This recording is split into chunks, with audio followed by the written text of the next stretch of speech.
Hello everyone, कैसे हैं आप सब। आज हम सीखेंगे एनएससी ऑप्शन चेन क्या होता है। एनएससी ऑप्शन चेन का एनालिसिस करें। एनएससी ऑप्शन चेन से हम यह पता कर सकते हैं कि सपोर्ट और रेजिस्टेंस क्या होगा। मार्केट में ऊपर का ट्रेंड आएगा या फिर नीचे का ट्रेंड आएगा।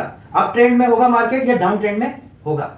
तीसरा, हम ये चीज देख सकते हैं कि आज ऑप्शन बाइंग में प्रॉफिट होगा या ऑप्शन सेलिंग में प्रॉफिट होगा। आइए समझते हैं एनएससी ऑप्शन चेन क्या होती है। एनएससी ऑप्शन चेन में लेफ्ट साइड में कॉल्स का डेटा होता है और पुट साइड का डेटा राइट साइड में होता है। OI open interest, change in open interest, volume, intrinsic value IV और लास्ट टर्नओवर प्राइस एलटीपी, यही चीजें कॉल्स में काम की होती है। पुट में भी इधर ओआई, चेंज इन ओआई,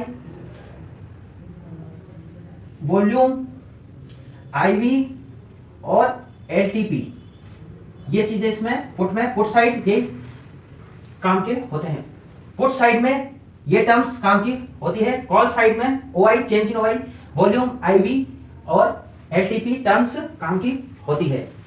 सबसे बीच में रेंज होती है मार्केट की, उसको बोलते हैं स्ट्राइक प्राइस। ये 50-50 ऊपर की तरफ कम होती है। 24,400 अभी स्पॉट प्राइस चल रहा है 24,436, उसके लिए हम 24,400 और 50 ऊपर कम होगा 24,350, 24,300, 24,250, 24,200, 24,150, 24,100 और 24,050 स्ट्राइक प्राइस इसे कहते हैं। नीचे की तरफ ये 50-50 के फिगर में बढ़ता हुआ जाता है। 24,400 जो स्पॉट प्राइस होगा उस एरिया को हम एटीएम बोलते हैं। At the money, at the money, at the money. जो एट द मनी के ऊपर कॉल्स की साइड में ग्रे एरिया होता है, थोड़ा सा येलोइश एरिया होता है, उसको बोलते हैं ITM, in the money, in the money. और जो व्हाइटिश एरिया होता है कॉल साइड में, जो व्हाइटिश एरिया होता है उसको बोलते हैं ओटीएम। इसी प्रकार पुट साइड में जो व्हाइटिश एरिया होता है उसको बोलते हैं ओटीएम, आउट द मनी। और जो स्पॉट प्राइस का एरिया होता है उसको एटीएम, एट द मनी। और जो ग्रे साइड का एरिया होता है उसको बोलते हैं आईटीएम। पुट साइड में कॉल साइड का जस्ट अपोजिट होता है। ओटीएम में केवल टाइम वैल्यू का फीचर होता है, टाइम वैल्यू का वैल्यू होती है। आईटीएम में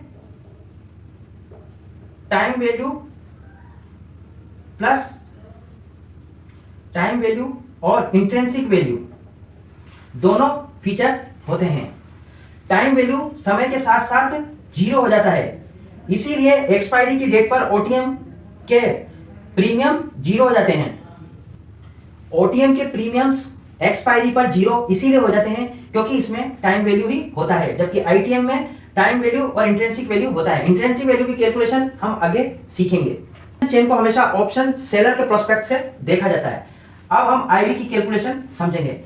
स्पॉट प्राइस अभी 24,436 चल रहा है, इसको 24,430 काउंट करेंगे।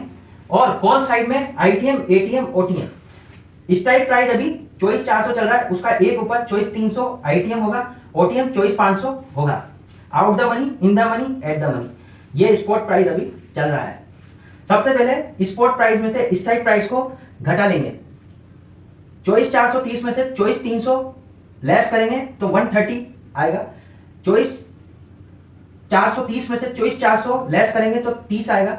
और 24,430 में से 24,500 में से 24,430 लेस करेंगे तो -70 आएगा। इस माइनस में काउंट नहीं करते, इसको जीरो काउंट कर लेते हैं। इंट्रिंसिक वैल्यू आपकी 130 आईटीएम के लिए, 30 एटीएम के लिए और ओटीएम के लिए जीरो आ जाएगी। -70 जीरो इसको काउंट करेंगे। अब आईवी में से अपन प्रीमियम के प्राइस में से ये प्रीमियम माना गया है, माना प्रीमियम इसका 154 रुपए, 130 घटाएंगे 24 रुपए टाइम वैल्यू आएगी आईटीएम के लिए, 58 रुपए टाइम वैल्यू आएगी एटीएम के लिए और 42 रुपए टाइम वैल्यू आएगी ओटीएम के लिए। आईटीएम के प्रीमियम महंगे होते हुए भी सस्ते हैं क्योंकि इसकी टाइम वैल्यू 24 है। ये टाइम वैल्यू का फैक्टर एक्सपायरी के नजदीक आते आते जीरो होता है। ओटीएम में पूरा टाइम वैल्यू ही होता है, इसीलिए ओटीएम का प्राइस एक्सपायरी पर जीरो हो जाता है। इसका फायदा ऑप्शन सेलर को मिलता है। ऑप्शन सेलर टाइम डीके को ही लेता है। ऑप्शन सेलर को टाइम डीके का प्रॉफिट इसलिए मिलता है। और ओटीएम में टाइम डीके का ही पार्ट होता है, इंट्रिंसिक वैल्यू इसमें 0 होती है। इसीलिए एक ऑप्शन बायर को कभी भी ओटीएम ऑप्शन को बाय नहीं करना चाहिए, ओटीएम की प्रीमियम को बाय नहीं करना चाहिए, हमेशा आईटीएम की प्रीमियम को ही लेना चाहिए। ऑप्शन बायर को प्रॉफिट तब होता है जब तुरंत स्पाइक बड़ा मूव देता है, चाहे वो कॉल ऑप्शन की साइड हो चाहे पुट ऑप्शन की साइड हो। एकदम से यदि जल्दी से मूव आएगा तो ऑप्शन बायर को प्रॉफिट होगा।